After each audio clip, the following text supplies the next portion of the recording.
palavra de Deus. Na segunda carta de Paulo a Timóteo, capítulo 4,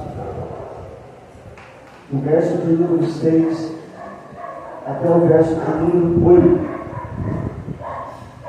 2 Timóteo, capítulo 4, do verso 6 ao verso 8. Vamos ver também alternadamente esse texto. Quanto a mim, estou sendo já oferecido por libação, e o tempo da minha partida é chegado. Combati o bom combate, completei a carreira, guardei a fé. Já agora a coroa da justiça me está guardada, a qual o Senhor, reto juiz, me dará naquele dia, e não somente a mim, mas também a todos quanto amam a sua vida. Pai, fala conosco, queremos ouvir a tua voz, em nome de Jesus. Irmãos, o apóstolo Paulo está vendo os seus últimos momentos, está vendo o final da sua jornada, ele está enxergando que ele está caminhando para o martírio. E isso fica bem claro no verso de número 6. Quanto a mim, estou sendo já oferecido por libação, e o tempo da minha partida é chegado. Então ele já previa o que haveria de acontecer. Entretanto, ele analisa a sua caminhada. E nessa análise da sua caminhada, ele diz 3 coisas no verso de número 7. Combati o bom combate, completei a carreira e guardei a fé. Ele está sintetizando a sua vida, a sua caminhada de fé, a sua caminhada na presença de Deus. E olha que esta caminhada aos nossos olhos humanos foi não tão grande, porque ele mesmo diz que ele foi chamado fora do tempo, porque ele era perseguidor.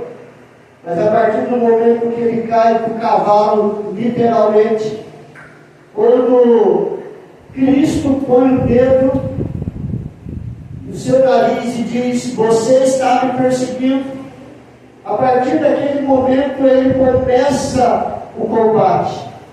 Ele começa a caminhar na carreira. E ele vê o que a fé pode fazer.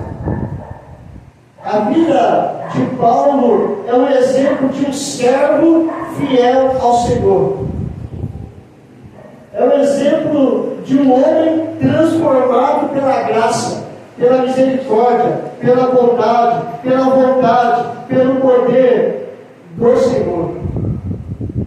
Porque Paulo, ele não é diferente de você, ele não é diferente de mim. Paulo era pecador miserável, e podemos dizer assim, se tem algo pior, Paulo perseguia a Cristo. Ele enjaulava os servos, ele mandava matar os discípulos de Jesus. Mas mesmo assim, todos somos iguais, pecadores miseráveis. Mas Paulo, a partir do momento que ele tem um encontro real com Cristo, ele vê a fidelidade a Deus, a fidelidade ao chamado de Deus.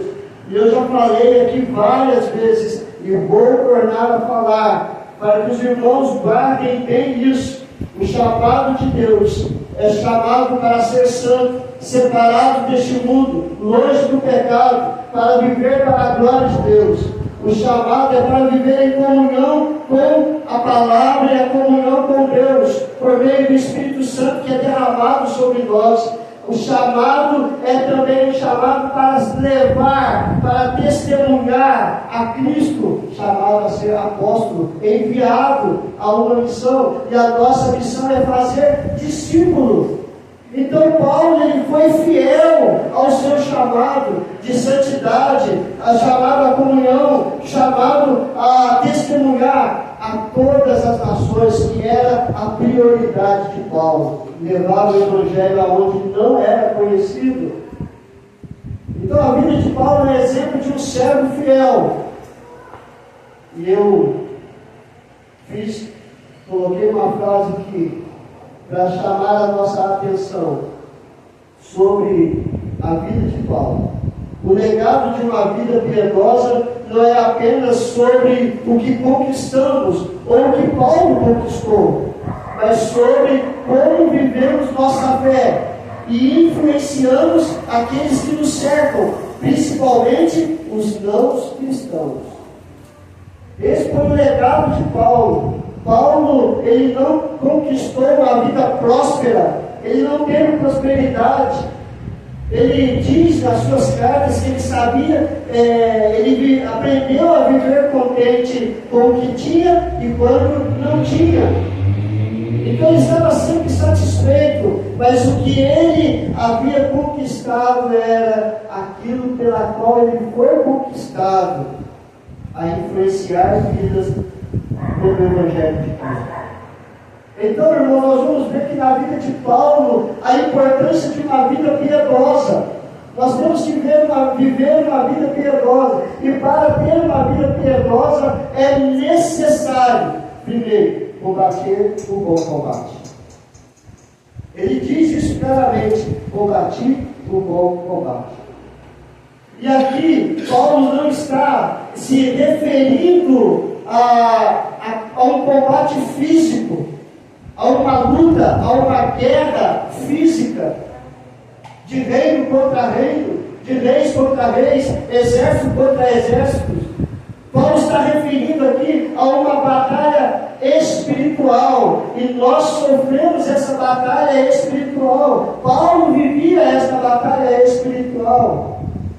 Ele era perseguido por causa do Evangelho, ele era perseguido por falar de Jesus Cristo, ele era perseguido por viver Cristo claramente e não esconder isso.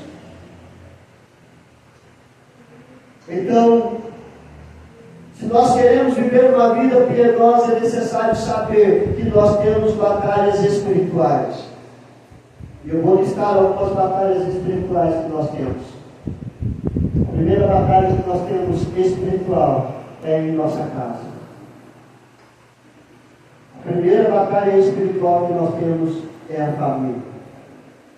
Manter o casamento, criar filhos, levar sustento para casa. Que aí vem o segundo campo de batalha, que é o trabalho. Engolir sapo, ouvir coisas que nós não precisamos ouvir, ser chamados de tantas coisas, levar gozação. Então, você vê que a família, o trabalho, temos batalhas espirituais. Nós temos que mostrar quem realmente somos.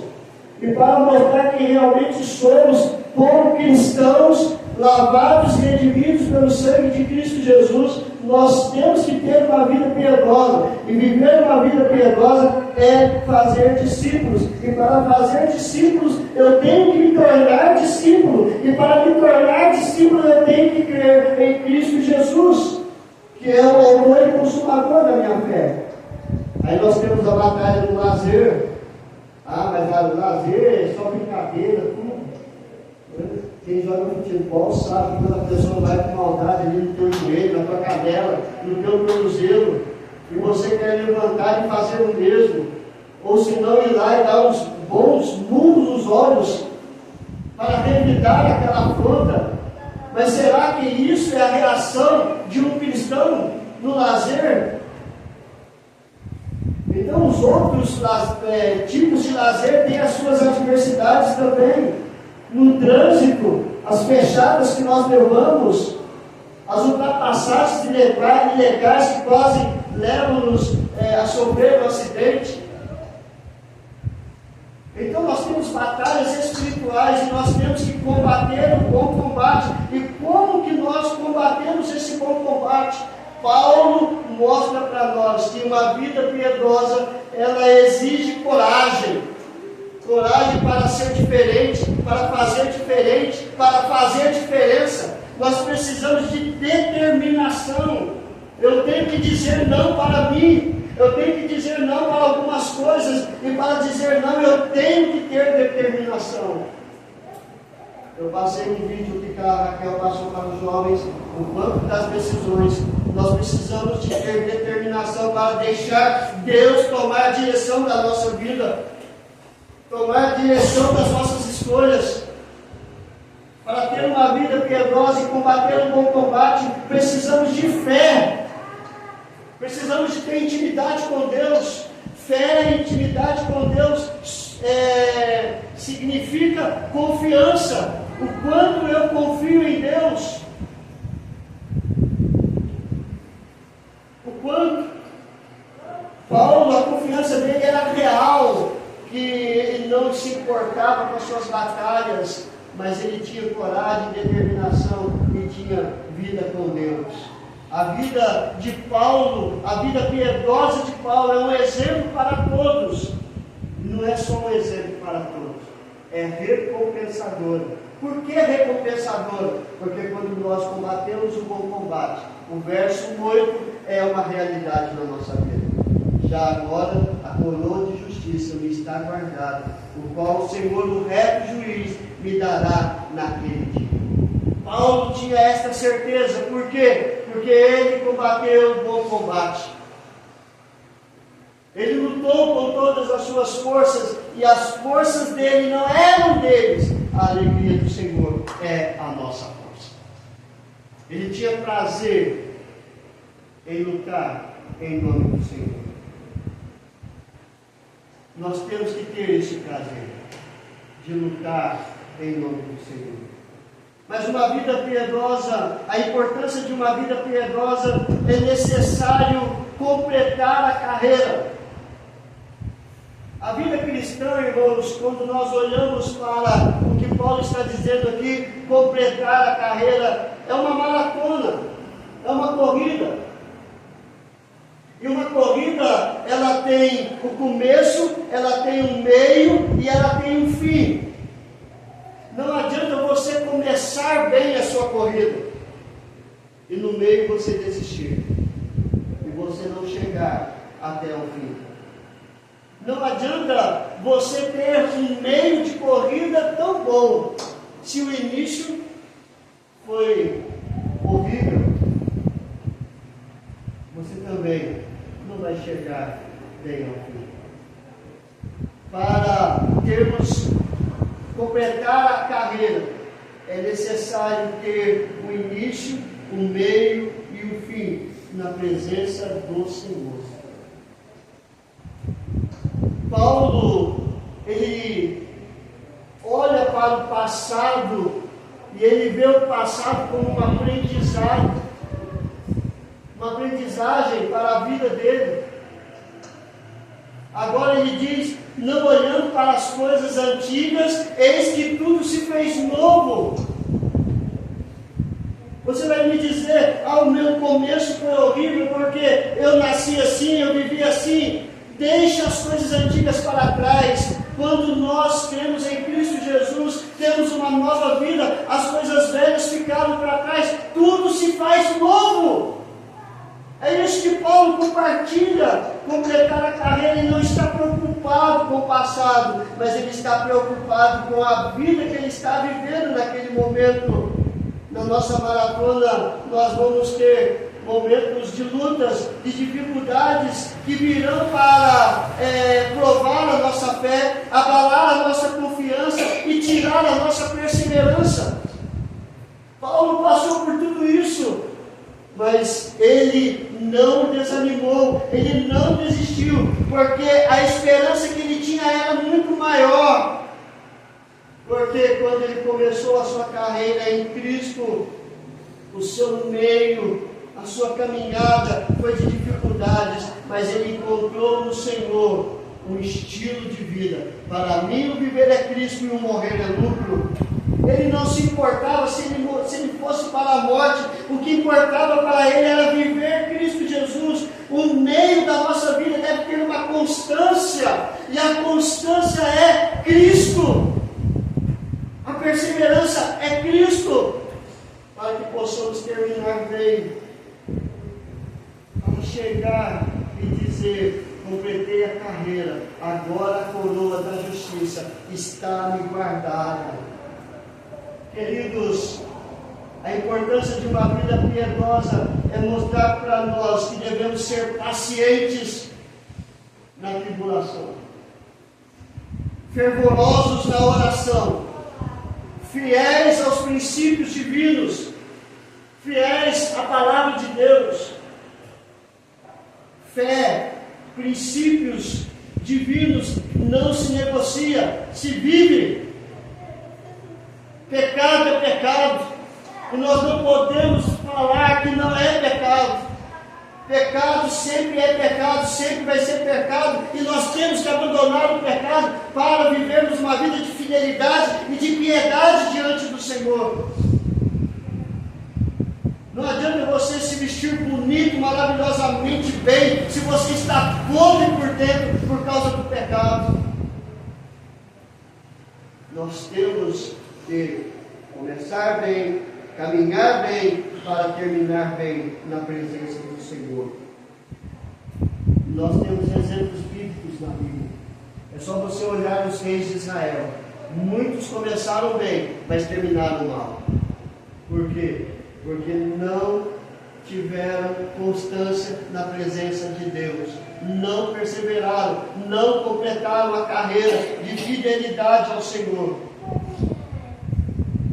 Então, a importância de uma vida piedosa é saber que nós temos que combater o bom combate, é saber que nós temos que completar a carreira, mas para ter uma vida piedosa é necessário também guardar a fé. Guardar a fé. Irmãos, há muitos que querem negociar a fé. Eu falei hoje pela manhã do jovem rico. O que é que eu devo fazer para ser salvo? O que eu tenho que dar para ser salvo? Baseado naquela pergunta que eu fiz: Deus nos amou de uma tal maneira, como que eu tenho amado a Deus? Como que eu tenho amado? Da mesma forma, e nós vemos o exemplo do jovem rico. Ele chega, bom mestre, o que eu tenho que dar para ser salvo?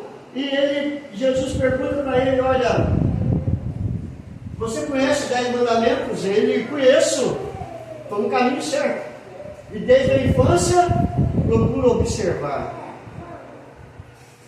Irmãos, que maravilhoso saber disso. Você conhecer os princípios bíblicos, você andar nos princípios bíblicos, está no céu, não precisa de mais nada. Aí Jesus provou o que ele estava falando. Você me ama mesmo de tal maneira? Então vai, vende tudo, dá aos pobres, vem e segue-me.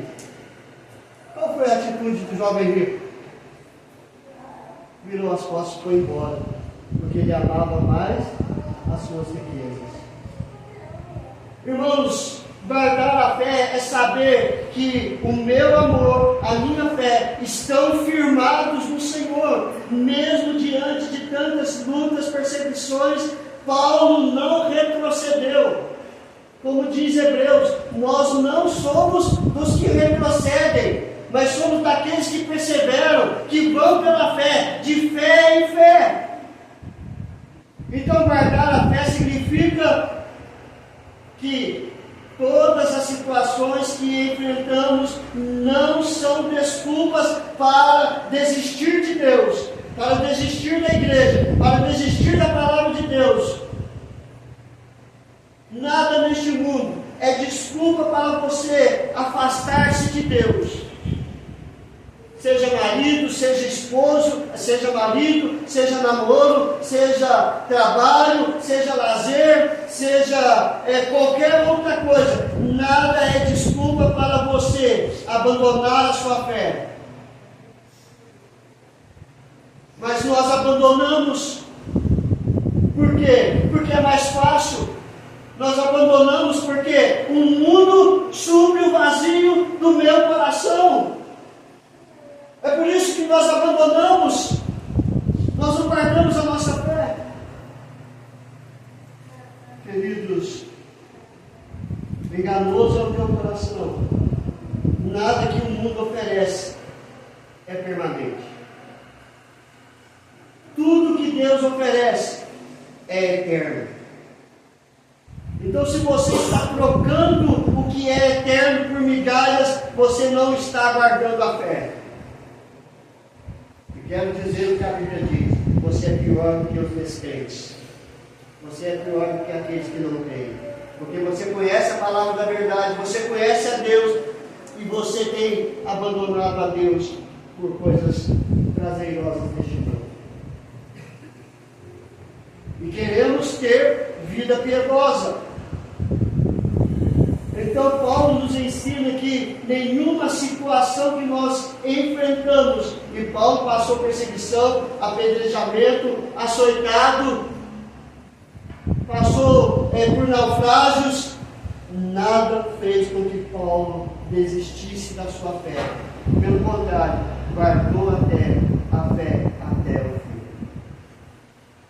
Uma vida piedosa nos garante a coroa da vida eterna.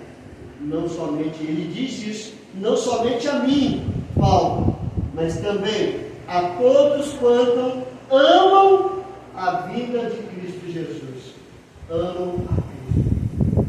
Queridos, quero concluir dizendo, assim como Paulo, devemos ser exemplos de vida piedosa. As pessoas lá fora que querem ver Cristo em nós, querem ver nova vida. Segunda conclusão, devemos viver piedosamente na palavra, na observação da palavra e na instrução, testemunhando Cristo em nós, através daquilo que falamos e daquilo que vivemos. E terceiro, devemos ser fiéis, perseverantes, pois o melhor ainda está por vir. O melhor Deus tem preparado para você. Agora é você e Deus. É você e Deus. Paulo, neste texto, ele conclui a sua vida dizendo: combati o bom combate, completei a carreira e guardei a fé. Você pode dizer isto nesta noite?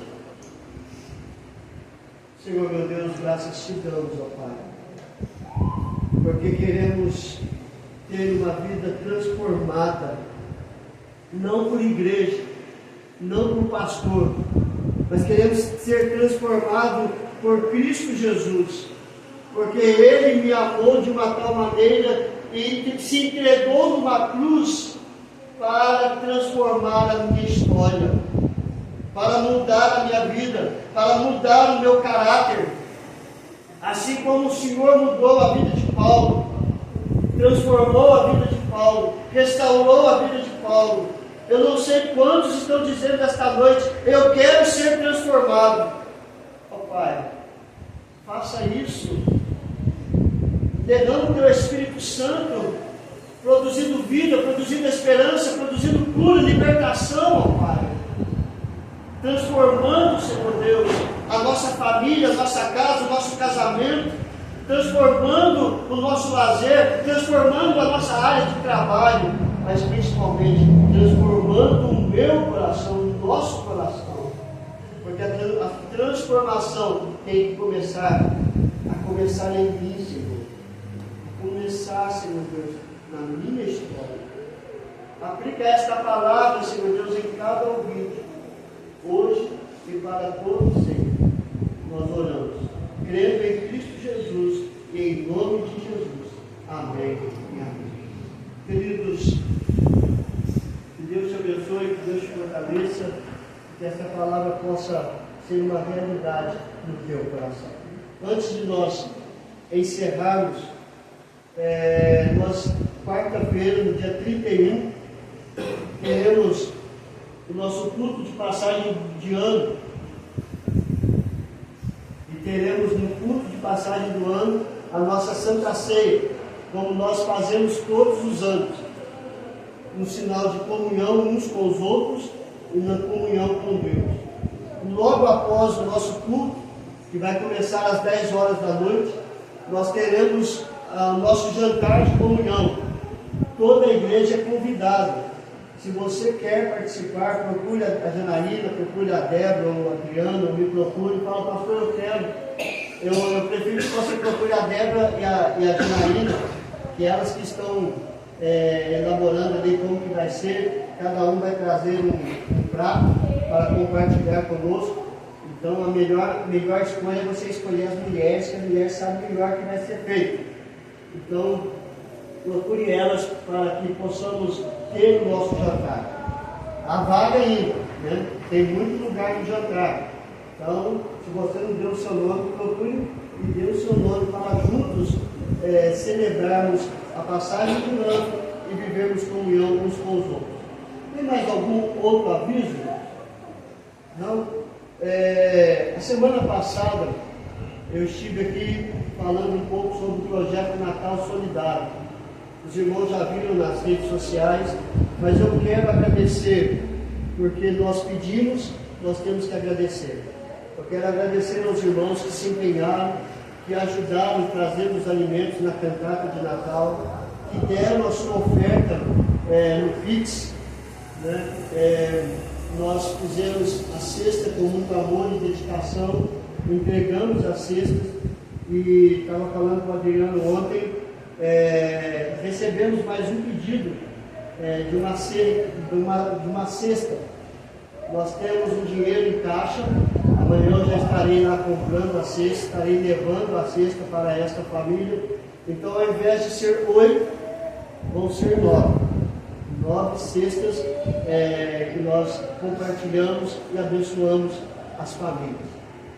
E combinei com as famílias de ir lá depois, fazer uma visita, orar com eles, meditar a palavra de Deus com eles. Orem por essas famílias. Mas eu não sei quem é, mas Deus sabe. Ore para que Deus aplique esta palavra, que eles possam encontrar a misericórdia e a graça de Deus. Amém, irmãos? Vamos colocar de pé, irmãos. No culto de passagem do ano, nós vamos também dar fugiu a palavra, a nova liderança, né? Nós vamos estar posse para a nova liderança. Obrigado, Adriano. Nós vamos orar, irmãos. Vou pedir para a Marlene que ore, encerrando o nosso culto desta noite, e logo após estarei impetrando a bênção.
Logo, já não sou eu quem vive, mas Cristo vive em mim.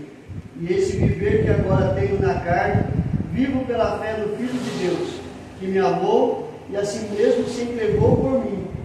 A graça do Senhor Jesus Cristo, e o amor de Deus, e a comunhão comunhão do Espírito Santo seja com todos vós, não somente hoje, mas na eternidade. Ide em paz, que Deus nos abençoe.